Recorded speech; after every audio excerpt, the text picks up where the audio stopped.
Rain crashes down over Savannah as Edward Carter, a 41-year-old fashion CEO, waits for a late-night delivery. He's rich, respected, and completely alone in his grand southern mansion. Then it happens. A soaked delivery boy slips, and something falls. A birth certificate. Edward freezes. His name is listed as the father. The boy is Sam. His twin brother Isaac waits outside. Both are hustling to pay for their mom's cancer treatment. Their mom, Victoria, the woman Edward once loved and left behind in Charleston. Memories rush back, her eyes, her art, their one night together. He never knew she was pregnant. At the hospital, Edward sees her again.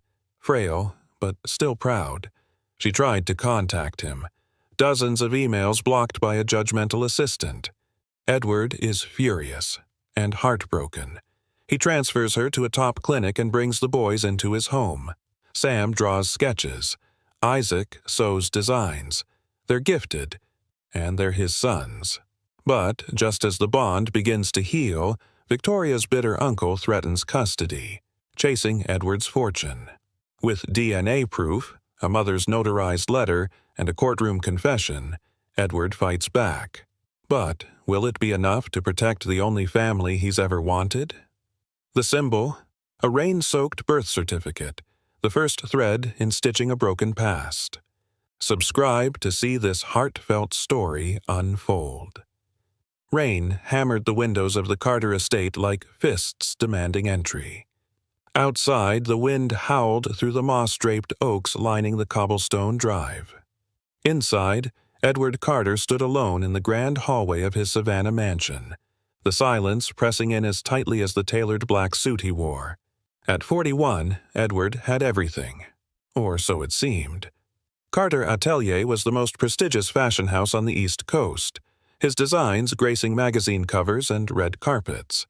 The mansion, with its spiral staircases and polished floors, gleamed like a showroom. But behind the opulence, Edward's world was quiet. Too quiet. He glanced at the antique clock. 9:47 p.m. Dinner sat untouched on the table. He didn't bother lighting the candles anymore. A sharp knock jolted him. He opened the heavy front door, and in tumbled wind, rain. And a boy. "Delivery for Mr. Carter?" the boy said, breathless, soaked to the bone, holding a brown paper bag wrapped tight with duct tape. His voice cracked, too old and too young at the same time. Edward took the bag automatically. "You walked through this?" he asked, eyeing the storm behind him. "Had to. We don't have a car," the boy muttered, brushing water from his face. "Sorry if it's late." Then the boy reached into his hoodie pocket, pulled out a receipt, but something slipped out too. A folded paper, old and water-stained, fluttered to the floor. Edward bent down to pick it up. Birth certificate. His breath caught. He stared. There it was.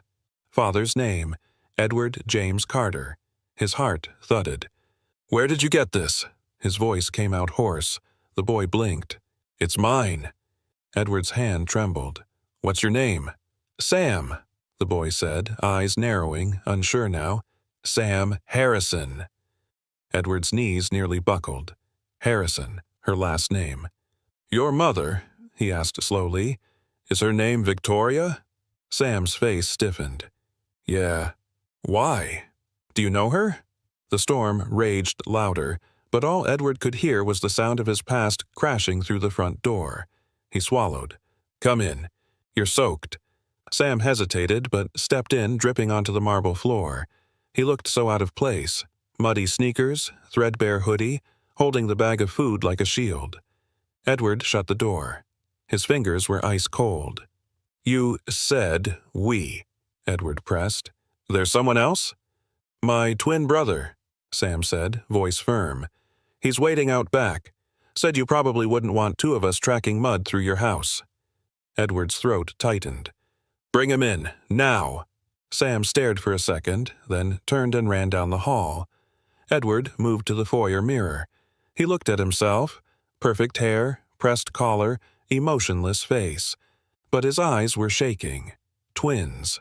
13 years ago, he met Victoria Harrison at a fashion expo in Charleston. She was bold, brilliant. She'd worn her own hand-stitched dress in a room full of critics. They spent 2 days together. Then he left, chasing deadlines and collections. He never knew. A moment later, Sam returned, dragging in another boy who looked just like him. Same lean build, same wary eyes. The second boy held a sketch pad, now streaked from the rain. Edward looked at the sketch. A storefront design. Clean lines, warm colors, clever details. "You drew this?" The second boy nodded. "It's called Stitch and Soul. My dream. Sam's idea, my drawings." Edward couldn't speak. Isaac and Sam stood silently, dripping on the Persian rug, watching the man who might be their father struggle to breathe. Then Sam whispered, "You okay, mister?" Edward nodded slowly. "No, but I will be."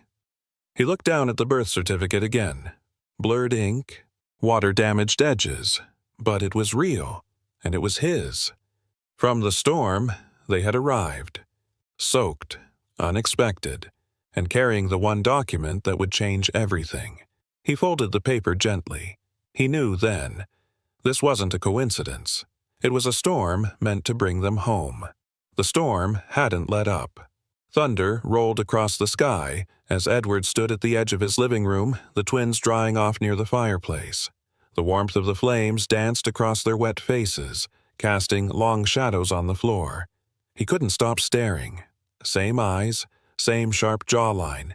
Even the way Sam tapped his foot and Isaac chewed the corner of his lip, habits Edward recognized from his own childhood. "Do you want something to eat?" Edward finally asked, voice softer than he'd meant it. Isaac nodded. "Only if Sam eats too." Edward looked between them. "Come on, the kitchen's this way." The three of them walked through the marble corridor, the boys taking in the chandeliers and silent halls like they'd stepped into another world. "Whoa," Sam whispered. "This place is like a museum." Edward smiled faintly. "It's quieter." They sat at the island while Edward pulled leftovers from the fridge. Grilled chicken, pasta, bread, more than the boys had seen in weeks. He placed everything down and gestured. "Eat, please." Sam hesitated before reaching for a roll. "Thanks, mister." "Edward," he said. "Just Edward." Isaac chewed slowly, his voice quiet. "Do you really know our mom?" Edward set a glass down and leaned on the counter. "Her name's Victoria, right?" Both boys froze. "She was at a fashion event in Charleston 13 years ago," Edward continued, staring down at his hands. "She wore a lavender dress. She made it herself." Sam looked up sharply. "She still has that dress. Says it's the last thing she ever made just for her." Edward blinked. His voice cracked. "I remember the way she laughed, and how mad she got when I called her designs cute, said they were intentional, intelligent." Sam smirked. "She still says that." The moment hung thick. Then Edward whispered, "I didn't know she had children. I didn't know. I had you." Isaac stared. "You really didn't?" "No. If I had, I would have come. I promise you that." A long silence stretched between them, broken only by the crackle of the fire in the next room. Then Sam pulled something from his hoodie, a small, creased photograph. "She told us to carry this, in case we ever saw you." Edward reached for it slowly. It was a photo of Victoria, younger, smiling in front of an old sewing machine. A handwritten note across the back read, "If they find him, let them decide who he becomes." Edward swallowed hard. "She knew I might cross paths with you?" "Guess she hoped," Isaac said. The storm outside surged again. A gust rattled the windows.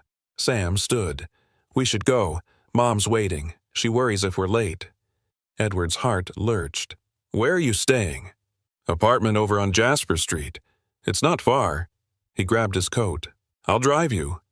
Isaac blinked. "You don't have to. I want to." 10 minutes later, they pulled into a dim lot behind a peeling duplex. The wind slapped at the car as the boys opened their doors. A flickering porch light buzzed overhead. Before they left, Edward spoke again. "Can I come see her?" Sam paused, one foot on the sidewalk. You really want to? I need to. He reached into his coat and pulled out the birth certificate again. The edges were still damp. His thumb rested over the word father. Tomorrow, Sam said quietly. She's at St. Mary's, room 406. Then the boys ran inside, disappearing into the stairwell like shadows. Edward sat still in the driver's seat. The storm was beginning to clear, but his thoughts were more turbulent than ever. The paper in his hand felt heavier than gold. His name printed beside theirs. It wasn't a document anymore. It was a door, and tomorrow he'd step through it. Morning broke with a muted gray sky and damp sidewalks, Savannah still dripping from the storm's rage the night before. Edward Carter stood in front of St. Mary's Medical Center, a bouquet of soft pink lilies in hand, the kind Victoria used to wear stitched into her collars, back when he knew her. Inside, the scent of antiseptic and coffee lingered in the hallway. Room 406. He stopped outside the door, his heart thudding louder than the echoing intercom. He knocked gently. A tired voice answered, "Come in." The moment he opened the door, time folded. Victoria Harrison sat up in the narrow hospital bed, paler than he remembered, her once bright curls now soft and loose around her shoulders. An oxygen tube rested beneath her nose. She blinked, confused at first. Then her lips parted in disbelief. "Edward?" He stepped in, the bouquet trembling slightly in his grip. "Hi, Victoria." She didn't speak at first, just stared. Then slowly, she said, "You found them." He nodded. "Sam dropped something last night, a birth certificate." Victoria sighed, closing her eyes. "I told them not to carry that around." "I'm glad they did," he said. "I wouldn't have known." Her fingers gripped the blanket. "I tried, Edward. I sent emails, letters, everything." A silence hung heavy. Edward sat down beside her. "I never got them." "I figured you didn't," she said softly. "I assumed your assistant screened them out. Maybe thought I was chasing a headline." His jaw clenched. "She never told me. Not once. If I had known." "I believe you," she interrupted gently. He exhaled, the guilt sharp in his chest. "Why didn't you come in person?" "I was going to," she said. "Then Isaac got sick. Then I got sick. One thing after another, and pride." Edward glanced at the IV dripping quietly beside her. "How long have you been fighting this?" 2 years. They say it's advanced, but I still have time." He looked at her, truly looked, and saw not just the woman he once knew, but the strength she'd carried alone. "I want to help," he said. "I can move you to a better center. The best." Victoria's lips quivered. "And the boys? I want to be in their lives, if you'll let me." She didn't answer at first, just reached toward the drawer beside her and pulled out something wrapped in a napkin. She handed it to him. Inside was a single silver thimble, tiny, worn, engraved with a small V. "I kept it," she said. "From that night in Charleston. You said it was old-fashioned. I said it was heritage, remember?" He nodded, staring down at it. "I remember everything about you." For a moment, they sat in stillness as if years hadn't passed at all. "I never stopped wanting you to know," she whispered, "even when I was angry, even when I was scared." Edward reached for her hand. "I'm here now, and I'm not leaving." Tears slipped down her cheek. "They're good boys." "I know," he said, voice thick. "I saw it in the way Sam protected Isaac, in the way Isaac sketches. They've got your heart. And your eyes," she added, her fingers squeezing his once. He rose. "I'll start the transfer paperwork today. You deserve more than this." Before he left, she called out softly, "Edward." He turned. "They still don't know who you are." "Not really." He nodded. "Then I'll earn it." He slipped the silver thimble into his coat pocket. A promise in metal. A stitch from a past never truly unraveled. Outside, the clouds began to part, letting a sliver of light break through the gray. Edward looked back at the hospital once before walking toward a future that, for the first time in years, felt like it had meaning. The apartment on Jasper Street was smaller than Edward imagined. Cracked paint peeled from the doorframe, and a row of mismatched shoes lined the hallway like scattered puzzle pieces. Inside, everything was neat, lived in but cared for. A worn couch, a folding table, and a wall of sketches taped like wallpaper. Edward stood still as Sam and Isaac watched him cautiously from the kitchen. He had offered to bring groceries, but what he brought now felt heavier than food. The weight of time lost. "Mom said you came," Sam said, his voice carrying something new. Not anger, not fear, just curiosity. Edward nodded, setting the paper bags down. "She looks tired, but still stubborn." "She's always been that way," Isaac added, unwrapping a granola bar. "Doctors call her difficult. She calls herself direct." A silence settled. Edward scanned the room. On the far wall, a large sketch caught his eye. It was of a storefront again.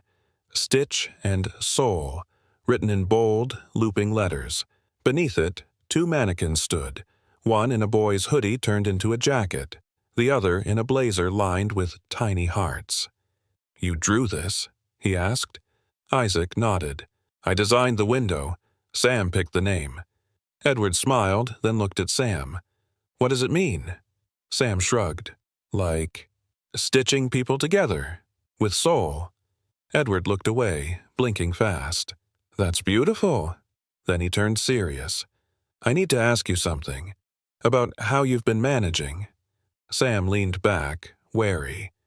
"We do deliveries after school. Isaac sketches when there's downtime. Mom tries to rest. Sometimes we sell her old clothes online. Not much, but it keeps us afloat." Edward's chest ached. "You've been doing all that alone?" "We're used to it," Sam said. "You shouldn't have to be." Just then, the front door creaked open. An older woman stepped inside, carrying a bag of prescriptions. "Aunt Carla," Isaac called. "We have a guest." She stopped mid-step, eyes landing on Edward. Recognition flickered. "You're Carter," she said slowly. "The one from the news. From the magazines." Edward stood.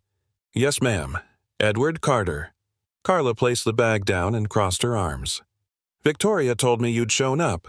She also said not to bite your head off." Edward smiled faintly. "I appreciate that." She tilted her head. "You here for them, or for redemption?" Edward met her eyes. "Both."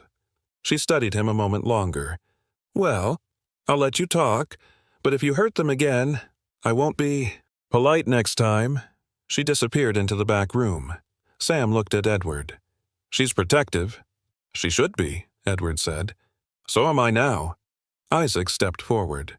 "Do you really mean it? That you want to help?"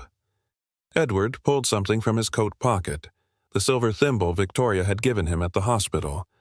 "I'm not just here to visit," he said. "I'm here to build something with you, if you'll let me." Sam stared at the thimble. "That was Mom's, from Charleston." "I know," Edward said softly. "She kept it all these years." Sam stepped closer. "She never gave it to anyone." "She gave it to me," Edward whispered, "because I told her I wouldn't leave this time." The room stayed quiet for a moment. Then Isaac said, "Can we show you something?" They ran into the bedroom and returned with a tattered sketchbook. Pages spilled with designs, ideas, notes. "This is what we work on when we're not delivering food," Isaac said. Edward flipped through it slowly, his voice catching. "You've got real talent." Sam beamed. "We want to open a place someday where people can eat and shop and feel whole." Edward's throat tightened. "Then let's start now." He closed the sketchbook gently. "We'll make this dream real," he said. "One stitch at a time." Edward stood in the cancer wing's waiting room, staring at the papers in his hands. A transfer request, patient release forms, and an approval letter from the Savannah Oncology Institute. Everything was in place. He pressed the elevator button. Floor 4, room 406. Victoria looked up as he stepped in. Her eyes, though tired, still held sharpness. "You really did it," she murmured, glancing at the papers. "I told you," Edward said gently. "You're not fighting this alone anymore." She smiled faintly. "I never imagined being here, in a hospital gown, depending on you." He pulled the guest chair close. "You don't owe me pride. You've held this family together longer than I deserve." A quiet moment passed. The IV pump beeped in the background. "Does this mean the boys are moving in with you?" she asked. "If you're okay with that," he said. "It's a big change, I know, but they'll be safe, comfortable." Victoria looked away. "They've never had comfort, just survival." Edward leaned forward. "They'll have both." She hesitated, then whispered, "They're still afraid to hope." "I'll give them reasons to," he promised, "one day at a time." Then she handed him a manila envelope from the bedside table. "What's this?" he asked. "Proof. I had their birth certificates amended. Yours is listed, in case something ever happened to me." His fingers tightened around the envelope. "Thank you. You should have had them from the start." "I should have fought harder to stay," he said. "But I'm here now." Victoria nodded, eyes misting. "That means everything." Later that afternoon, Edward picked up Sam and Isaac from school. He opened the backseat door of his sleek black SUV. "Ready?" The boys slid in, their backpacks scuffed and damp. "Where are we going?" Sam asked. Edward looked at them in the mirror. "Home?" Their eyes met his, not with certainty, but with curiosity, maybe even hope. Back at the mansion, a guest room had been transformed. Soft beds, a long desk, shelves filled with blank sketch pads, colored pencils and fashion books, everything they might need. "This is for us?" Isaac breathed. Edward nodded. "Everything here is yours now." Sam touched the edge of the desk. "We've never had our own room, not like this." Edward turned to them. "You'll have your space, your voices, and your dreams." That night, as they settled in, Edward stepped out onto the balcony. The silver thimble Victoria gave him glinted under the moonlight in his palm. It had become a symbol, not just of love lost, but of trust being restored. Suddenly, Sam appeared at the door. "Can I ask you something?" "Of course," Edward said. Sam walked out, barefoot, arms crossed. "Why didn't you come find us before?" Edward didn't flinch. "Because I didn't know you existed. If I had, I swear, Sam, I would have never left you out there." Sam looked down. "Okay." Then he lifted a folded piece of paper from his hoodie. A new sketch. A jacket with patchwork sleeves, a tiny stitched heart on the collar. "I made this today," Sam said. "For Mom. But maybe you could show it to someone at your company?" Edward reached for it like it was gold. "It's brilliant." Sam's voice softened. "Do you think people would wear something I made?" "I think they'll fight over it." Sam grinned, his shoulders finally easing. "Good night, Edward." "Good night, Sam." He watched his son walk back inside, the sketch still in his hand. That single drawing, patched, imperfect, full of heart, was the first real thread connecting them. And Edward knew, as the wind stirred the trees outside, they were only just beginning to sew something whole. Edward stepped into his office, the thimble still in his pocket and Sam's sketch tucked carefully in his briefcase. His assistant, Claudia, stood from her desk. "Morning, Mr. Carter. You have—" He cut her off. "We need to talk." Claudia blinked. "Of course. Is everything all right?" Edward's voice was steady but tight. "I need access to all incoming emails from the past 13 years. Filtered, blocked, deleted, everything."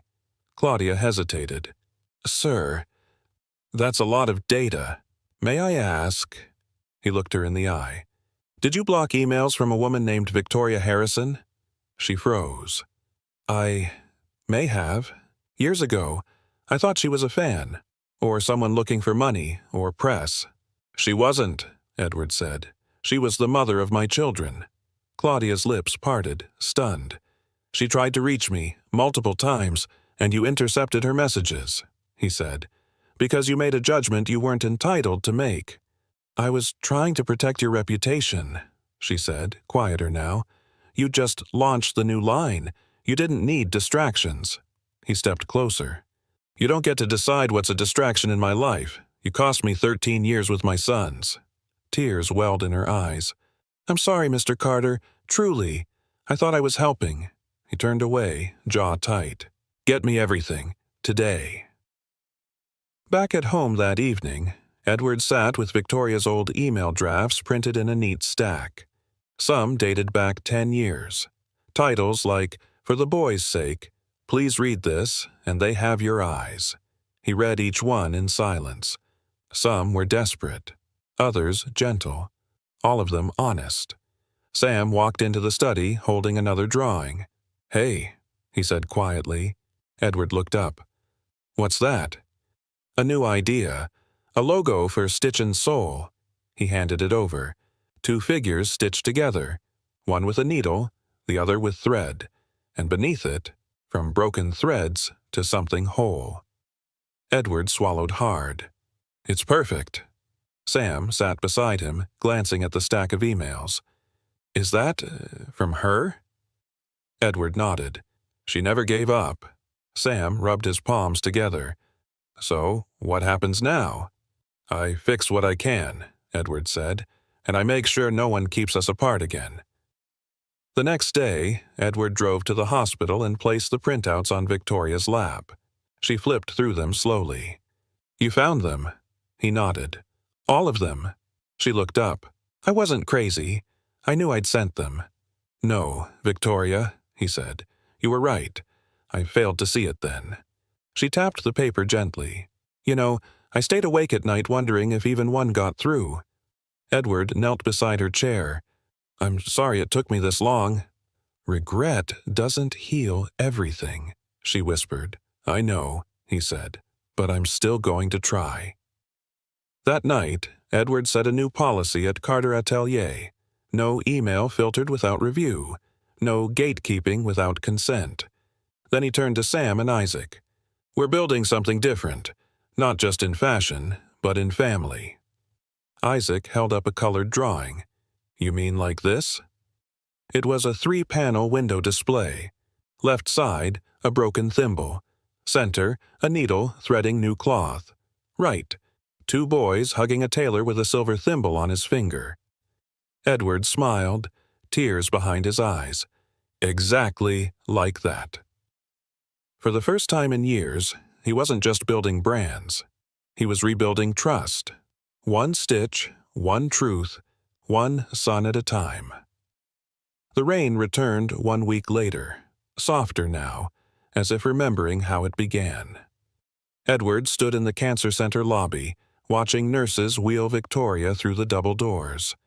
Her new treatment room overlooked the gardens, a space filled with light, life, and quiet dignity. You didn't have to do this, she murmured as they entered. Yes, Edward said, adjusting her blanket. I did. Victoria took in the pale blue walls, the orchid on the windowsill, the handwritten welcome card signed by the staff. This place feels peaceful, she whispered. You deserve peace. She reached for his hand. And the boys? Edward smiled. They're home. Isaac's drawing again, Sam's organizing the studio. I think they're finally starting to believe this isn't temporary. Victoria exhaled slowly, relief softening her features. Thank you. He leaned down. I'm not doing this out of guilt.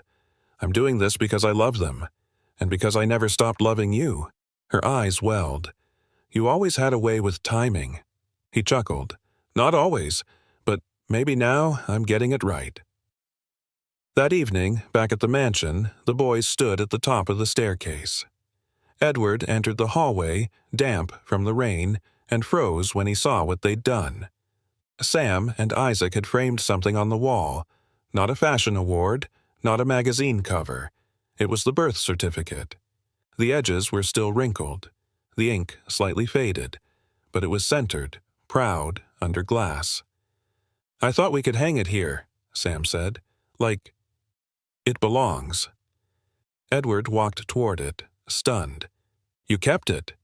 It started everything, Isaac said. It's part of who we are now.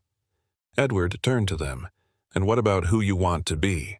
"We want to be Carters," Sam said. Edward's breath caught. Then he nodded. "Then let's start acting like one family." The following morning, Edward cleared a wing of the house for them. One room became a studio. Bolts of fabric, sewing machines, sketch tables. The other became a quiet space for reading, music, and rest.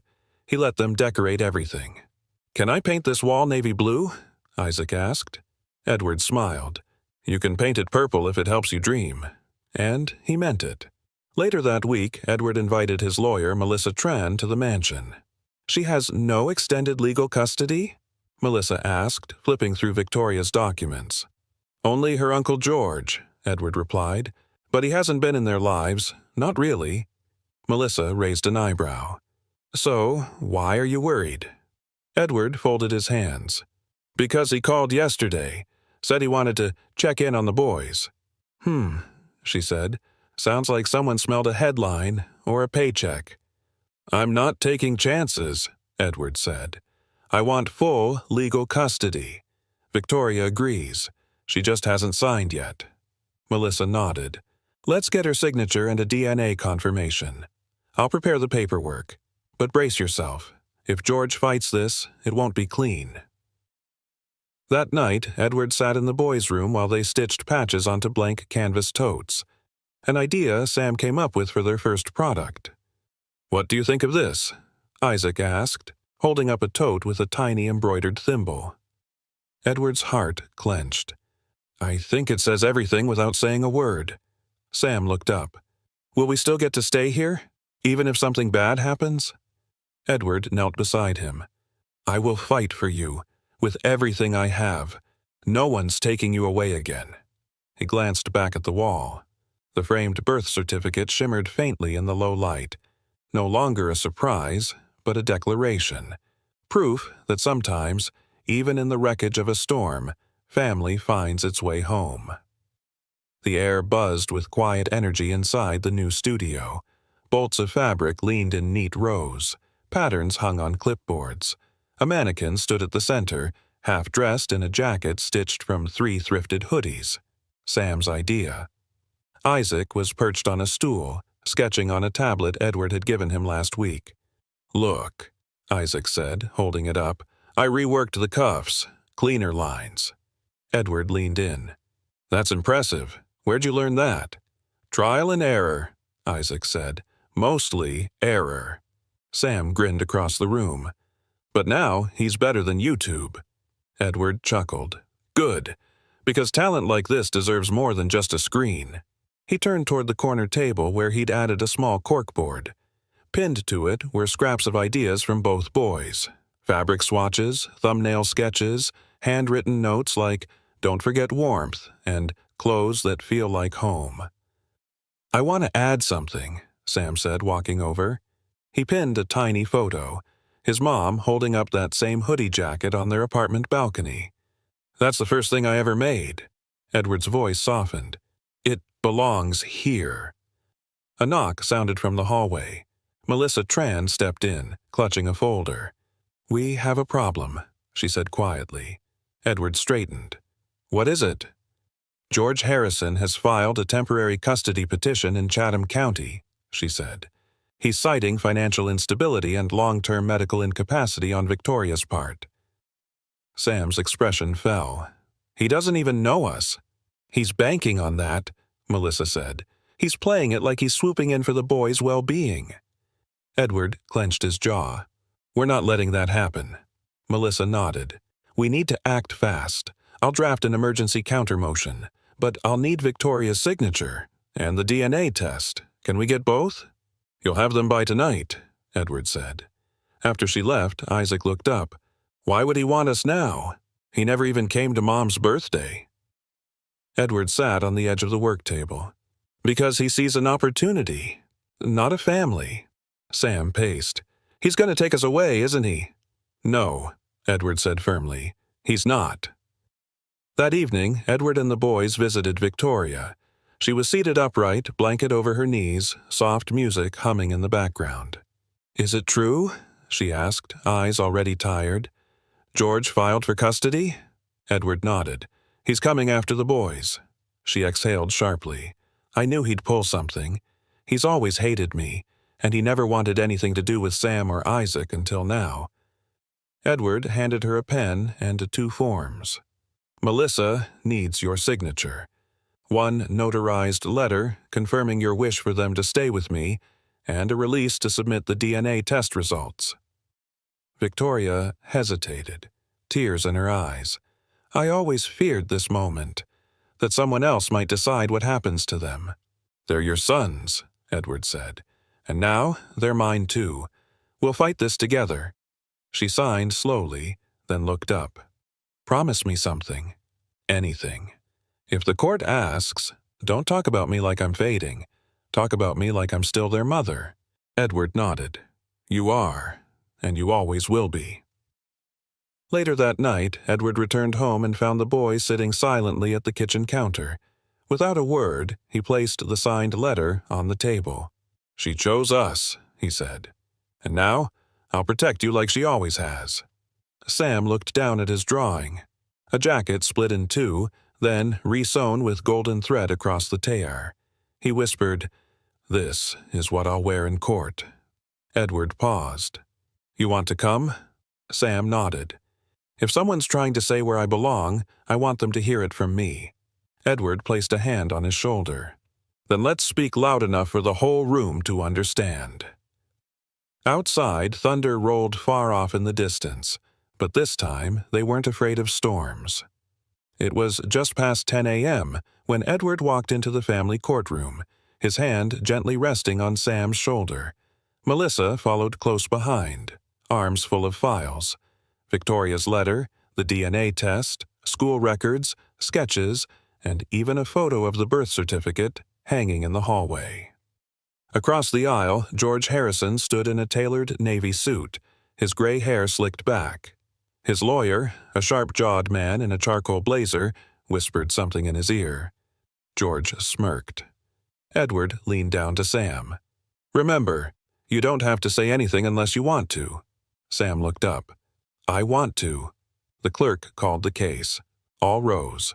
Judge Halbrook, a woman in her 60s with kind eyes but a no-nonsense tone, took her seat. "Let's begin." George's lawyer launched into his argument first, highlighting Victoria's declining health, Edward's recent discovery of the children, and George's ongoing concern for their welfare. "He has never once sent us a card," Isaac whispered from the bench. Edward squeezed his hand. Then Melissa stood. "Your Honor, we present clear evidence of paternity, cohabitation, and parental care. Mr. Carter has not only welcomed the boys into his home, but has actively supported their education, emotional well-being, and artistic pursuits." She handed the judge the notarized letter and DNA results. "And most importantly, their mother, who remains the boys' legal guardian, has expressed her clear intent for them to remain with Mr. Carter." The judge nodded, flipping through the documents. George stood suddenly. "Your Honor, may I speak?" The judge motioned. "Briefly." George cleared his throat. "I raised Victoria. I know what it means to give structure. Those boys are growing up in a fashion house, not a home. They need rules, not runway lights." Sam stood. All eyes turned to him. He held up the tote he'd embroidered, the one with the golden stitch across the tear. "Your Honor, I made this. I didn't know who my dad was until a few weeks ago, but since then, he's been there, every day. He made us dinner. He came to my art show. He tells me I'm good enough." Judge Halbrook blinked slowly. "And what would you like, young man?" Sam's voice didn't waver. "To stay where I finally feel safe."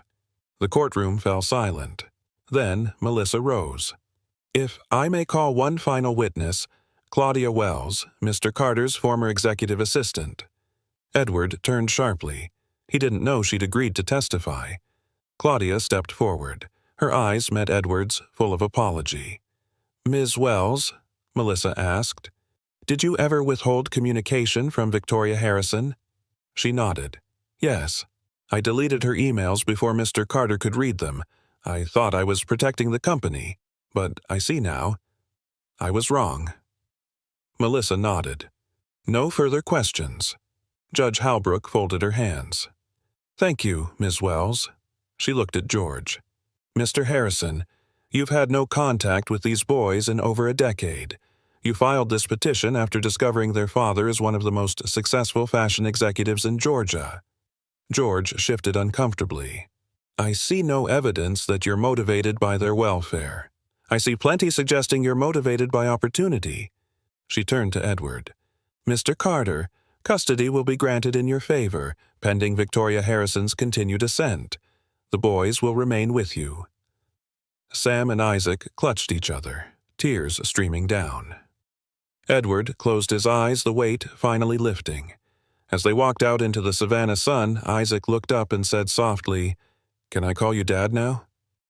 Edward paused, breath catching. He nodded. You always could. And just like that, a name became a promise. Stitched, sealed, and worn with pride. The morning after the court ruling, Edward stood in front of the fireplace, holding a manila folder Melissa had dropped off that morning. Inside, the finalized custody documents, notarized and sealed. He traced his finger over the embossed stamp, barely breathing. Isaac entered the room, holding a sketch pad and a pencil tucked behind his ear. Dad, he said quietly, still testing the word. Can I show you something? Edward turned, heart already softening. Always. Isaac flipped open the sketch pad. It's for the next window, at Stitch and Soul. A father sewing a patch on a boy's jacket, but the patch is shaped like a heart. Edward stared at the image, throat thick. That's beautiful. I didn't draw the dad to look like you, Isaac added, but it feels like you.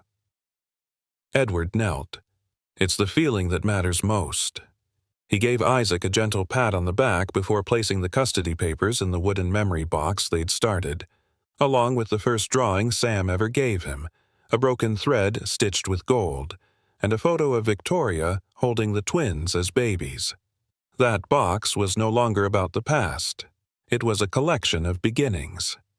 Later that afternoon, Edward and the boys met with Melissa in her office to finalize the next step, updating official records.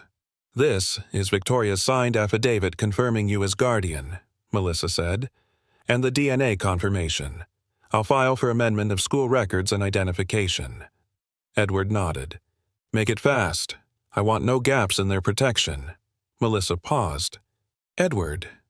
George's attorney tried to file an appeal this morning. Edward's jaw clenched. On what grounds?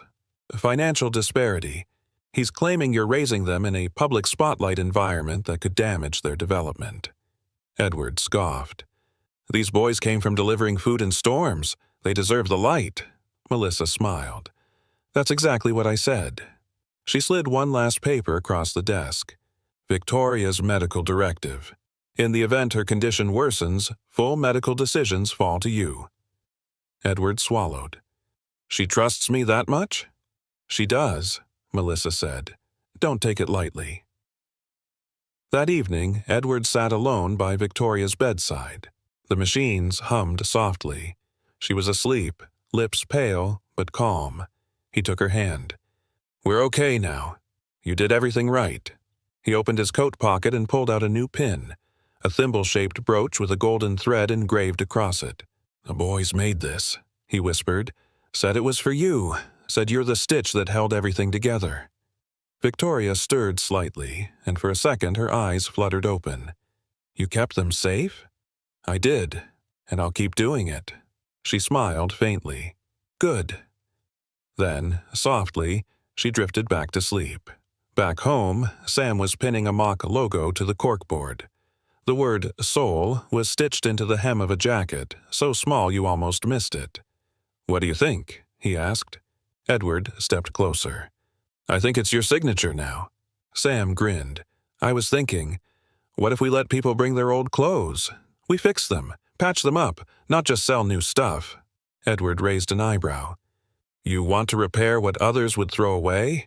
Sam nodded. Isn't that what you did for us? Edward pulled him into a side hug. I think you just gave this house its mission. That night, as Savannah cooled under a quiet sky, Edward stepped onto the balcony. The memory box sat open beside him. He added the thimble pin, gently closing the lid. Behind him, laughter echoed from the studio. Sam teasing Isaac. Isaac pretending to be annoyed. Both boys at home. Edward looked out at the city. It was never about the mansion, or the company, or even the legacy. It was about two boys, a thimble, and the promise stitched in between.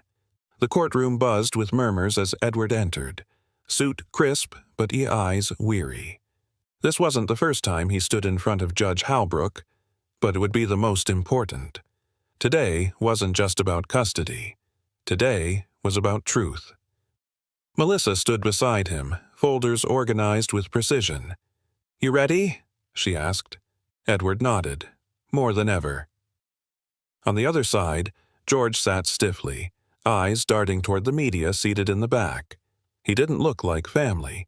He looked like a man hoping to turn drama into dollars. The judge opened. "We are here to review a final custody affirmation and examine supplemental evidence related to the prior claims made by the petitioner, Mr. Harrison." George's lawyer stood first. "Your Honor, we have reason to believe that Mr. Carter's household environment, particularly the business operations involving minors, may be harmful." He gestured toward a grainy photo of Sam adjusting a mannequin at the studio. "Child labor in a commercial setting." Sam whispered from the bench. "Seriously?" Edward's jaw tightened. Melissa rose calmly. "That photo was taken during a private family project. The boys are not employees. They're contributors to a creative vision that honors their mother's legacy." Then she motioned to a new figure standing behind her, Claudia Wells, the former assistant. Gasps rippled as she approached the stand. "Ms. Wells," Melissa began, "can you confirm whether you intercepted communication between Victoria Harrison and Edward Carter?" "Yes," Claudia replied, eyes down. "I deleted over a dozen emails from her over a span of 7 years. Why? I assumed she wanted money, or exposure. I didn't want him distracted." Melissa's voice sharpened. "Did Mr. Carter know about any of this?" "No, not until after the boys arrived," Judge Halbrook interjected. "So, by your own admission, you knowingly blocked contact that could have changed the course of this family's life?" Claudia nodded, voice shaking. "I regret it every day." Edward stood. "Your Honor, I don't want revenge, but I do want truth on record. The separation wasn't my choice. It was built on silence I didn't create." The judge leaned back. "Duly noted." Then she turned to Sam. "Young man, I understand you have something to say?" Sam walked slowly to the front. From his pocket he pulled a small patch, the same heart-shaped design Isaac had sketched weeks ago. "This was supposed to go on a jacket, but I want it to go here," he said, placing it on the judge's bench. "Why?" she asked gently. "Because this heart, it's sewn back together. That's what my dad did. For us, for Mom." Isaac rose beside him. "We didn't even know we had a dad. Now, we can't imagine not calling him that." Tears filled Edward's eyes. Judge Halbrook looked at the boys, then to Victoria, seated quietly in her wheelchair near the aisle. She gave the judge a single nod, small but full of strength. The judge turned to the courtroom. "The prior custody ruling stands. All claims by the petitioner are dismissed with prejudice. The children will remain with Mr. Carter, who is recognized as their legal guardian and father in full." George jolted up. "But this is ridiculous!" "Mr. Harrison," she snapped, "sit down. You lost the moment you stopped thinking like family." Security approached him. He backed away, defeated. Outside, under Savannah's bright sky, reporters gathered, but Edward ignored them. Sam ran ahead, clutching the patch like it was a medal. Isaac walked with Victoria, pushing her chair, describing their next fashion concept. "Dad," Sam called, turning around, "we should sew that patch into our first jacket drop." Edward smiled. "Only if it's the first of many." And in that moment, As the wind lifted the patch in Sam's hand and laughter echoed off the courthouse steps, the stitches that once tore them apart became the thread holding them together. Sunlight filtered through the wide windows of the Carter home, warming the fabric rolls stacked high against the walls. In the center of the room, Sam adjusted the hem on a custom jacket, tongue between his teeth, while Isaac fine-tuned the sketch on a nearby table. It had only been 2 weeks since the courtroom triumph, but their rhythm felt like it had always been there. "Dad," Isaac said, holding up his notepad, "what do you think of this logo idea for our fall collection?" Edward stepped closer, peering at the delicate script. Restitch. The R was formed by a thread and needle. "It's strong," Edward said. "Simple. Honest." Sam nodded. "We thought it'd be cool. Like, people aren't just buying clothes, they're starting over. Just like us." Edward smiled and ruffled his hair. "You two keep surprising me." That afternoon, they visited the cancer center. Victoria, now with more color in her cheeks and strength in her voice, sat by the window, knitting quietly. "Mom," Sam beamed, "we're going to call it Restitch, and we're doing jackets with patch kits, like repair it yourself. Make it yours again." Victoria's hands paused mid-knit. "That's beautiful," she whispered. "That's exactly what fashion should be. Healing." Isaac gently placed a folded paper on her lap.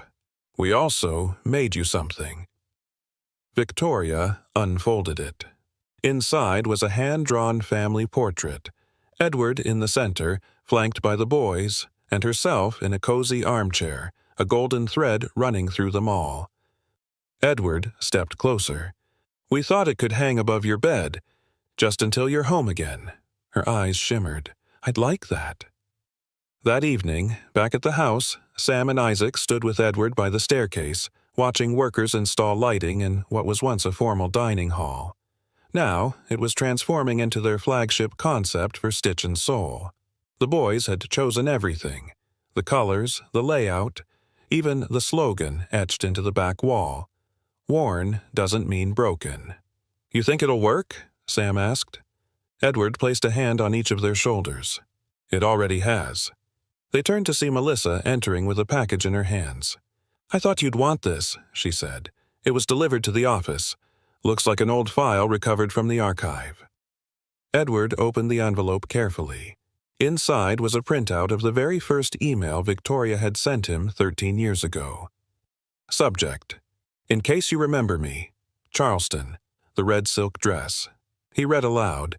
"You probably won't read this, but I need to try. Our son is named Sam. You told me to be brave, so I am. I just hope one day you find this and feel what I felt that night. Possibility." Edward sat down, the letter trembling in his hand. She never stopped believing. Melissa smiled. "No, she didn't." Sam stepped forward. "That letter, can we frame it?" Isaac chimed in. "Hang it in the studio, next to the birth certificate." Edward nodded slowly. "It's the first thread. Without it, none of this would have been stitched together." Later that night, Edward walked the hallway alone, past bedrooms now filled with laughter and half-finished drawings. He stopped at the studio door. Inside, the birth certificate hung proudly on the wall, next to the family sketch and now, Victoria's first email. He exhaled. The silence that had haunted this house for years was gone, replaced by footsteps, music, and the rustling sound of new beginnings. From behind him, Sam called, "Dad, come to see this. We made our first sale." Edward turned, heart full. "Be right there." As he walked toward them, he touched the framed email one more time. A storm had once broken them, but the love they rebuilt, one stitch at a time, was weatherproof. 3 months later, the streets of downtown Savannah buzzed with anticipation. Word had spread fast. Stitch and Soul was opening its doors. But this wasn't just another eatery. It was a story stitched into every brick, every menu page, every thread of fabric on the walls. Outside the storefront, Sam adjusted the collar on his handmade blazer. "You think people will actually show up?" Edward crouched beside him, adjusting the cuff. They'll come, not just for the food, for the heart behind it. Inside, Isaac arranged sketch prints near the register, each labeled by date, some as early as the day after they moved in. A soft chime echoed as the doors unlocked. Crowds poured in, neighbors, curious tourists, a few local news reporters, but the centerpiece that caught everyone's eye sat above the main counter. Sam's birth certificate. Framed in walnut, lit softly from above, it hung alongside Victoria's first email and the boy's stitched heart patch. One guest asked, "Why the birth certificate?" Sam stepped forward proudly. It was the first thread of truth. That night, it changed everything.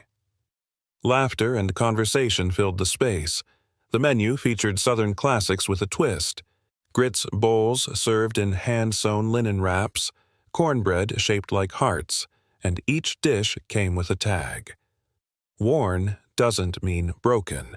Victoria, now stronger, rolled in wearing a simple navy shawl Isaac had designed for her.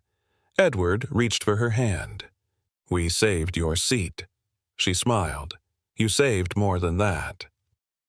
From the corner, a local food critic whispered to her assistant, "This isn't just a restaurant. It's a love letter." Midway through the evening, Isaac tugged on Edward's sleeve. "Dad, there's someone here you should meet."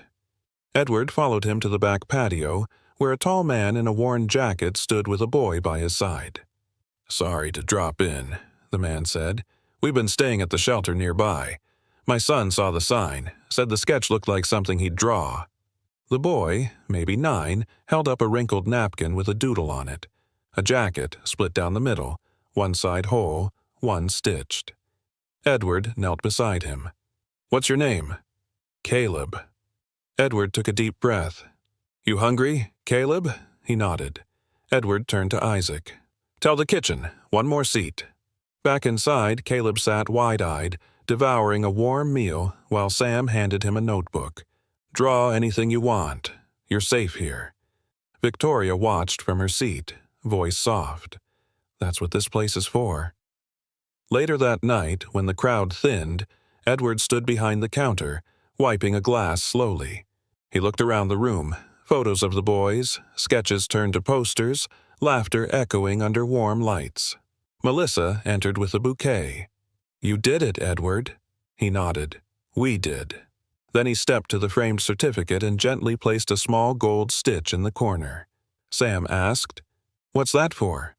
"For the night it all began," Edward said, "and the promise that we'll never forget it." Outside, the sign above the door caught the last bit of amber dusk. Stitch and Soul. A name that once started with broken pieces now stood as a symbol for resilience, for family, and for a storm that stitched their hearts back together. The morning sun spilled softly over Savannah's cobblestone streets, casting golden light through the glass windows of Stitch and Soul. Inside, warm aromas of fresh-baked cornbread and pecan waffles filled the air. It was Saturday, the first weekend since the grand opening. Victoria sat at a corner table, sipping tea from a cup Sam had carefully picked for her, painted with sunflowers, her favorite. She wore a hand-stitched blue shawl Isaac made, its seams delicate but strong. Edward walked over with a gentle smile. "You look good today." She looked up at him, eyes misty. "I feel like I'm watching a dream unfold, one I thought I'd never live to see." Across the room, Sam was setting up a small chalkboard near the entrance. In bright colors, he wrote, "Kids eat free today. Bring your sketches." Isaac hovered nearby, holding a stack of sketchbooks. "Think they'll show?" Edward clapped a hand on his shoulder. "They'll come. Trust me, people notice kindness." Just then, the front bell jingled. A little girl peeked in, dragging her younger brother behind her. Their shoes were worn, their eyes unsure. Victoria waved them in. "You hungry?" The girl nodded shyly. "Mom said we could sketch for food." Isaac grinned, handing them pencils. "Pick a table. We've got plenty of room." As they settled in, Edward took a step back and scanned the room. Photos of the family lined the walls, moments captured in laughter and rebuilding. In the center, still framed above the counter, Sam's birth certificate gleamed beneath the soft lighting. Below it, a tiny embroidered heart had been added, hand-sewn by Victoria during recovery. A reporter walked in, camera in hand. "Mr. Carter, just one question. What does this place mean to you?" Edward paused, eyes on his son's helping guests, on Victoria laughing softly. He answered, voice firm but full of warmth. "It means healing. It means second chances. And it means family." That night, after closing, the family stayed behind, wiping down tables and sharing stories. Sam sat on the counter, swinging his legs. "Remember that storm, Dad?" Edward chuckled. "How could I forget?"